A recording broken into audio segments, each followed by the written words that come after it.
নমস্কার বন্ধুরা, কেমন আছো? আমি রিম্পা, মধ্যবিত্ত বাঙালির টুকিটাকিতে তোমাদের স্বাগত জানাই। আজ চতুর্থী, আর তাই জন্য আমি আমার সকল বন্ধুদের জানাই চতুর্থীর প্রীতি ও শুভেচ্ছা। যেহেতু এখন দুর্গাপুজো, অনেকেই নবরাত্রি করছো বা পুজোর সময় অনেকে নিরামিষ খাবারও খাও, তাই আজকে বলেছিলাম যে পুজোর স্পেশাল কিছু রেসিপি তোমাদের জন্য নিয়ে আসবো। তাই আজকের রেসিপিটা হলো সম্পূর্ণ নিরামিষ। এর নাম হলো ছানা পটলের দম। এর জন্য প্রথমেই দরকার পটল, কারণ এর নামের মধ্যেই হচ্ছে পটল। আমি বেশ কিছু পটল নিয়ে নিয়েছি। এবার এগুলোকে খোসা ছাড়িয়ে অর্ধেক করে নেব। তোমরা যদি কচি পটল নিয়ে থাকো তাহলে খোসা ছাড়িয়ে অর্ধেক করার আর প্রয়োজন পড়বে না। পটলটাকে আমি নুন, হলুদ আর অল্প একটু কাশ্মীরি লঙ্কার গুঁড়ো দিয়ে ভালো করে মেখে রাখবো। এমনভাবে মাখবো যাতে প্রতিটা পটলের গায়ে নুন, হলুদ, কাশ্মীরি লঙ্কার গুঁড়ো ভালো করে লেগে যায়। তার জন্য প্রতিটা পটল হাত দিয়ে ডলে ডলে ভালো করে মেখে নেব। ভালো করে মাখা হয়ে গেলে কড়াইয়ের মধ্যে আমি সর্ষের তেল নিয়ে নেব। এই সর্ষের তেল গরম হলে পটলগুলো আমি হালকা লাল করে ভেজে তুলে নেব, কিন্তু খুব বেশি লাল বা কড়া করে কিন্তু ভাজবো না। যে বাটিটায় আমি পটলগুলোকে নুন হলুদ দিয়ে মেখে রেখেছিলাম ওর মধ্যে দিয়ে দিয়েছি আবার একটু কাশ্মীরি লঙ্কার গুঁড়ো, একটুখানি ধনে গুঁড়ো, জিরে গুঁড়ো, হলুদ গুঁড়ো, ব্যাস সব কিছু সামান্য জল দিয়ে ভিজিয়ে রেখে দেবো। এদিকে আমার পটলটাও একদিক ভাজা হয়ে যাওয়ার পর আরেক দিক আমি উল্টে দেবো। এদিকে আমি বলেছিলাম যে পটল ছানার দম বানাবো, তার জন্য পাশের গ্যাসে আমি একটা বাটিতে অল্প একটু দুধ দিয়ে, মানে যেটুকুনি আমার ছানার দরকার আছে সেইটুকুনি পরিমাণ দুধ দিয়ে জাল বসিয়ে দিয়েছি। তারপরে ওর মধ্যে আমি ছানা কাটার পাউডার দিয়ে দেবো।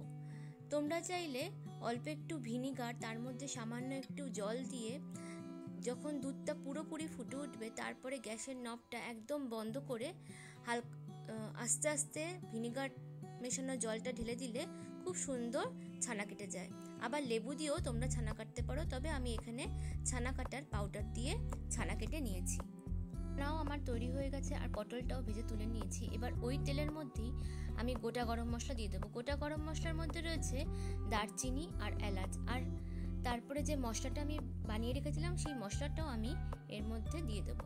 আর এদিকে দেখো ছানাটা আমি ছাঁকনির মধ্যে করে ছেঁকে রেখে দিয়েছি। এই ছানার জলটা কিন্তু আমি ফেলবো না, ছানার জলটাও আমি এই তরকারির কাজে ব্যবহার করব। এবার শিলে আমি কিছু পরিমাণ চারমগজ আর কিছু কাঁচা লঙ্কা বেটে নেব। এই চারমগজ ছাড়া তোমরা কাজু বাদামও ইউজ করতে পারো, তবে আমি এখানে চারমগজই ইউজ করলাম। দেখো মশলাটা বেশ কষে গেছে, তেলটাও মোটামুটি ছেড়ে এসছে। এবার আমি এখানে চারমগজ আর লঙ্কা বাটাটা দিয়ে দেবো। বাটি ধোয়া জলটাও আমি এর মধ্যে দিয়ে দিলাম, দিয়ে আবারও ভালো করে নাড়ব। এই রান্নাটা কিন্তু একটু মিষ্টি মিষ্টি হয়। এবার আমি এর মধ্যে দিয়ে দেবো স্বাদ অনুযায়ী লবণ, আর চিনির পরিমাণটা একটু বেশি দেবো, দিয়ে আবারও ভালো করে নেড়ে নেব। এবার ভেজে রাখা যে পটলগুলো আছে সেই পটলগুলো এই মশলার সঙ্গে দিয়ে ভালো করে কষিয়ে নেব। পটলটা মশলার সঙ্গে পুরো গা মাখা মাখা হয়ে গেছে। এবার যে ছানার জলটা আছে সেটা আমি পরিমাণ মতো দিয়ে দিলাম, আর কিছুটা ছানার জল বাঁচিয়ে রেখে দিলাম, কারণ পুরোটা আমার লাগবে না। এদিকে ছানাটা যে রেখেছিলাম সেই ছানাটা আমি হাত দিয়ে গুঁড়ো গুঁড়ো করে নিয়েছি।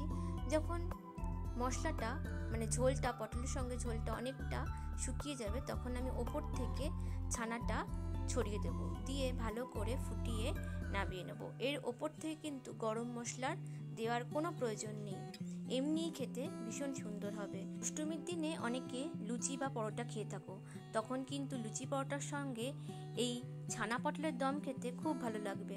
আর পোলাওয়ের সঙ্গে তো কোনো কথাই নেই। আজকের রেসিপিটা তোমাদের কেমন লাগলো অবশ্যই আমাকে কমেন্ট করে জানিও। আজ তাহলে এই পর্যন্তই। সবাই পুজো খুব ভালো কাটিও। খুব শিগগিরই দেখা হবে অন্য কোনো রেসিপি নিয়ে।